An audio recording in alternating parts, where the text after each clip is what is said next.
TechLite Fluid Post and Fluid Frame midsoles are composed of multiple densities of TechLite foam pellets that are seamlessly combined in the production process. Compared to traditional midsole construction, Fluid Frame delivers a smooth transition and symmetrical support for high-performance stability. The traditional shoe helps control pronation. If you need it a little bit, you really don't get it at all. And if you need it a little bit more, all of a sudden it might come on and catch you in such a way that it throws your foot back to the outside. So you don't get that soft, progressively firmer feel. You get the soft to much firmer feel.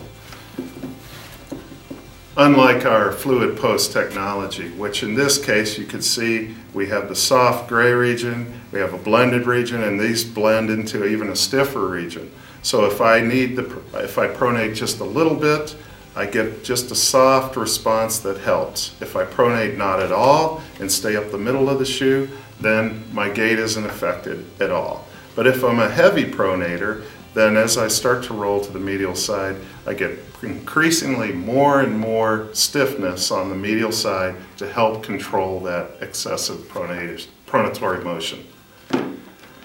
Now let's talk about fluid frame, which we refer to as a trail bias. A street bias, more of a running shoe, linear running shoe that can be utilized off-road as well.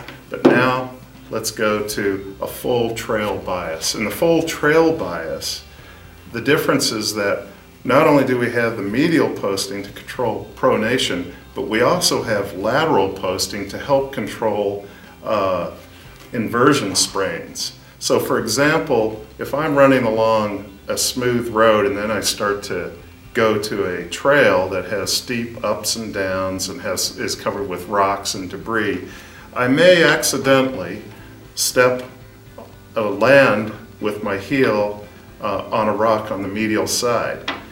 So that soft heel portion allows the shoe to deflect as it needs to absorb sticks and stones and other debris. And then as the foot starts to roll forward, you engage more and more the medial and lateral posting in the shoe, so that by the time you hit midfoot, the foot is brought back to the neutral condition and is ready for toe off.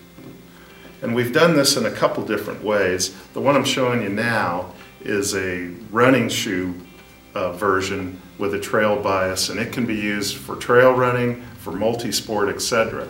And then we also have another one that in those times when you're wearing a heavy backpack, maybe 30, 60 pounds on your back, you need just a little bit more support to keep the shoe from bottoming out. And so in this case, we have fluid posting all the way around the edge, as you can see here, just to give it a little bit more stability, a little bit more support under heavy loading. And that's the difference. Road running shoe, trail running shoe, trail biased shoe, fluid post, fluid frame.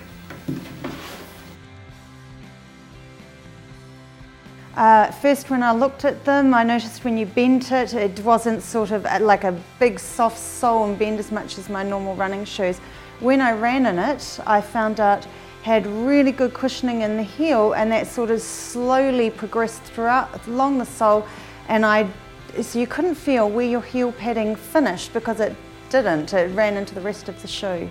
Straight away, it's instantly comfortable. It's really confidence inspiring. There's a lot of grip there. They feel softer and more compliant, but they're actually very, very stable.